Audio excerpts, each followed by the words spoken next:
I just watched the second preseason game for the Atlanta Falcons against the New York Jets, which they lost 24-16 that they had on Monday night.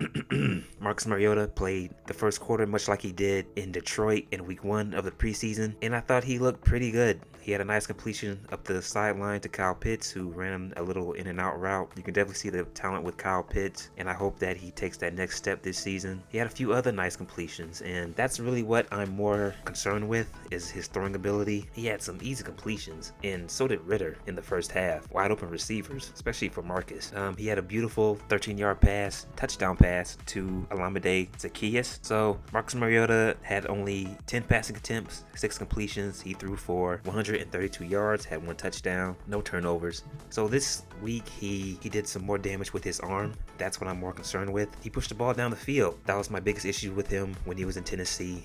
I thought he was too afraid to take chances. Hopefully when the season starts, which I still think he will start, despite the fact that I thought Desmond Ritter looked good again. I still think that he will start. So he looks more focused and he seems determined to get his career back on track and to make a name for himself, or try again to make a name for himself. As for Desmond Ritter, he had only 13 attempts, 10 completions, 143 yards. I thought he looked good for a rookie. He is already showing some poise and some calmness to him when he's in the pocket. He's going through his reads. The ball is getting out of his hands quickly. And also Arthur Smith seems to be opening up the playbook a little bit more when he's on the field. There was a play in the second quarter where there were 2 running backs beside him and there was a running back behind him, and he faked it as if he was going to give it to the running back that was on his, I don't know my right from my left. Faked it as if he was going to give it to the running back on his left side, but it was a play action, and he hit his receiver, Jared Birdhart, who looked nice as well, for a completion. So Ritter is already showing some signs that he could be a potential superstar for this team, but it's preseason and it's his rookie season, so I know a lot of people are probably like, he's the guy, he's the future, Let's slow down. Okay, let's wait. I mean, he's looked good. I'm not gonna lie, but let's just wait and see what happens. Anything can happen. Penalties were definitely an issue in this game, especially in the red zone.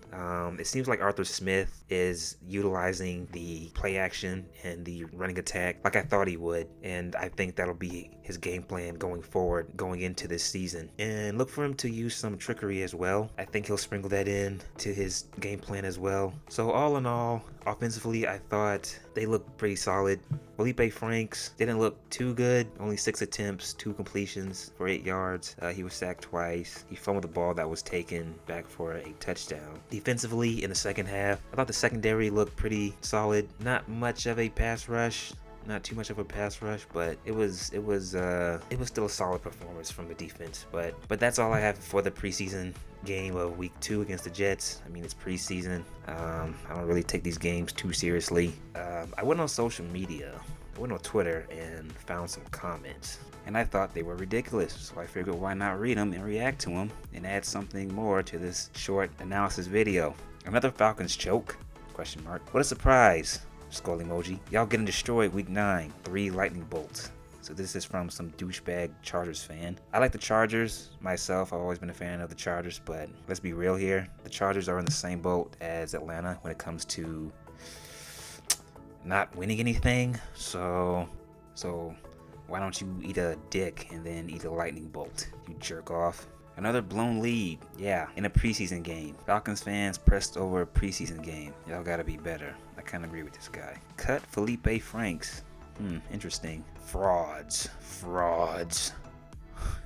Jesus, it's preseason. Frauds. You frauds, it's preseason. How about relax? We were up by 13 and Desmond had a good half. Had to give Felipe a chance. I think that's a dig at Felipe. Well, to be fair to Felipe, on Atlanta's final drive in the first half, they had a chance to get back into the end zone. Penalties killed them. It's not always the quarterback's fault, but not saying that Felipe didn't play well, but I'm just saying it's not always the quarterback's fault. I count last night as a dub. Both QBs look really good, not Franks. Laughing emoji. Pitts looked amazing. Saw a few good players on defense. Maybe a new weapon in Birdhart and maybe Frisker. The biggest L was the penalties. We can get past that and we have a shot. It's funny, weren't people gushing themselves over Felipe Franks last season during the preseason when he ran for 51 yards against the Raiders in his first start? And people were like, yes, start him. He's the guy, you know? He's the guy. He's the number 1 QB. He's the GOAT, right? Now it's like, let's cut him because he played like doo-doo. See, this is what happens when you overreact to stuff and you get excited about the wrong thing. Oh, he can run. Yes, he can run. Start him. He's the GOAT. He's the GOAT. But then you see what happened on Monday and saw that he had trouble throwing the football. And it's like, oh, he sucks. Cut him. Cut him. Which is my point.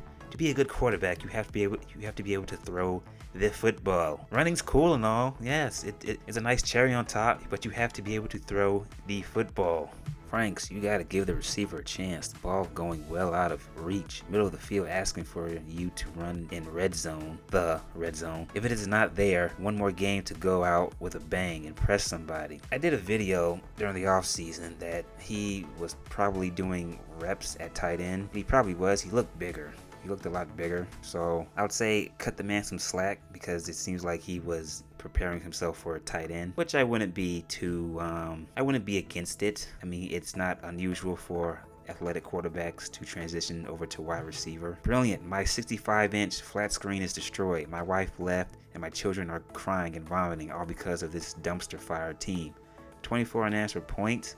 I am ashamed to call myself an Atlanta Falcons fan. Do better, shaking my head. It's preseason, dog. Relax. It's preseason. 5 laughing emojis. Blew another fourth quarter load. I mean lead.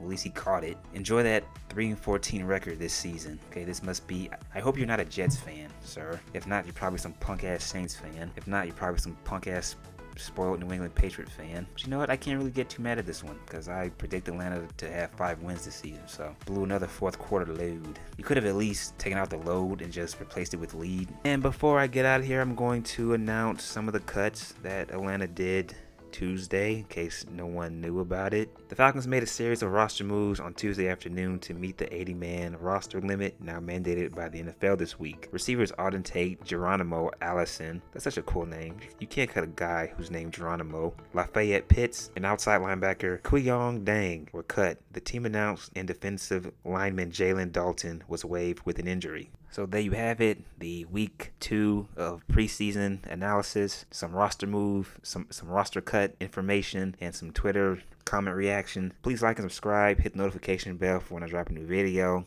NFL season is right around the corner, and I will be ramping up the football videos as the season goes along. Please like and subscribe. That is it. I am out.